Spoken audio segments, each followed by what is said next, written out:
Assalamualaikum warahmatullahi wabarakatuh.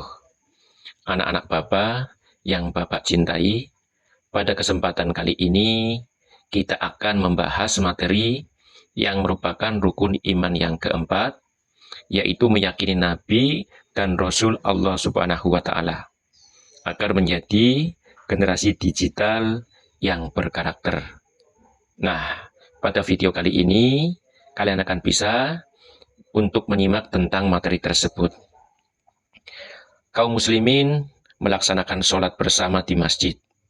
Apa yang mereka lakukan tentu karena terdorong oleh semangat untuk mengikuti tuntunan Rasulullah Shallallahu Alaihi Wasallam. Iman kepada para rasul menjadi kunci seseorang bersedia mengikuti arahan para rasul. Nah, bagaimanakah beriman kepada para nabi dan rasul itu? Bagaimana pula kita dapat meneladani mereka seperti di masa digital sekarang ini? Inilah yang akan kita pelajari pada bab kali ini. Berikut adalah merupakan daftar isi pada materi kali ini. Yang pertama adalah tentang pengertian kepada para nabi dan rasul. Kemudian yang kedua, perbedaan dari para nabi dan rasul. Yang ketiga adalah nabi dan rasul yang termasuk ulul azmi. Kemudian selanjutnya, yang keempat adalah tugas dari para nabi dan rasul. Dan yang kelima, bahasanya adalah tentang kewajiban kita terhadap para nabi dan para rasul. Yang pertama, pengertian tentang beriman kepada para nabi dan rasul.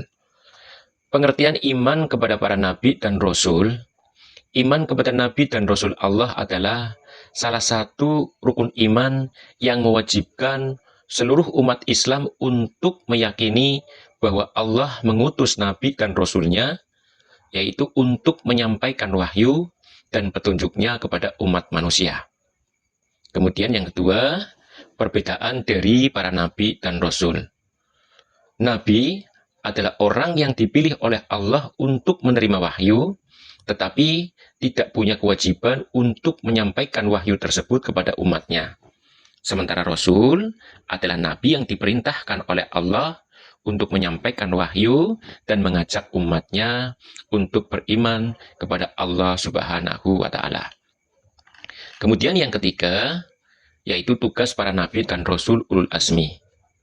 Nabi dan Rasul ulul azmi adalah nabi-nabi yang memiliki keteguhan, kesabaran, dan ketabahan yang sangat luar biasa di dalam menghadapi ujian dan tantangan yang sangat berat.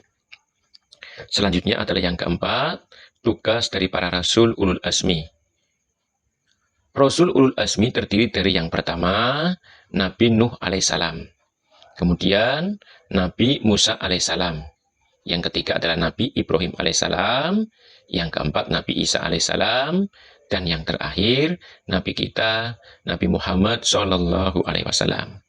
Selanjutnya adalah tugas dari para Nabi dan Rasul.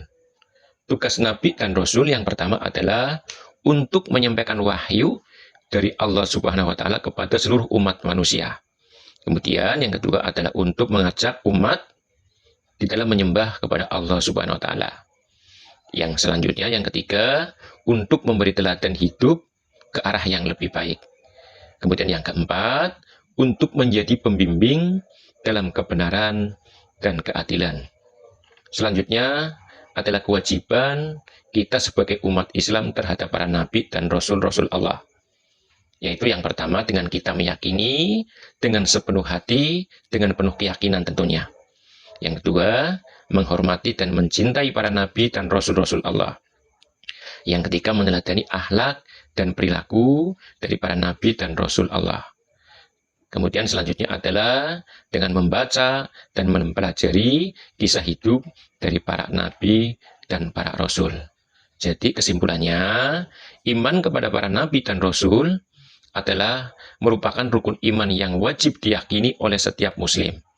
Mereka adalah utusan Allah yang menyampaikan wahyu dan menjadi teladan hidup yang baik. Kemudian, kisah perjuangan dan akhlak mulia dari para nabi dan rasul bisa memberikan pelajaran yang berharga tentang keteguhan iman, kesabaran, dan ketaatan kepada Allah Subhanahu wa Ta'ala. Dan sebagai umat Islam, kita wajib mencintai, menghormati, dan meladani mereka dalam kehidupan sehari-hari. Demikian materi singkat tentang beriman kepada para nabi dan rasul Allah agar menjadi generasi digital yang berkarakter. Sekian, terima kasih. Assalamualaikum warahmatullahi wabarakatuh.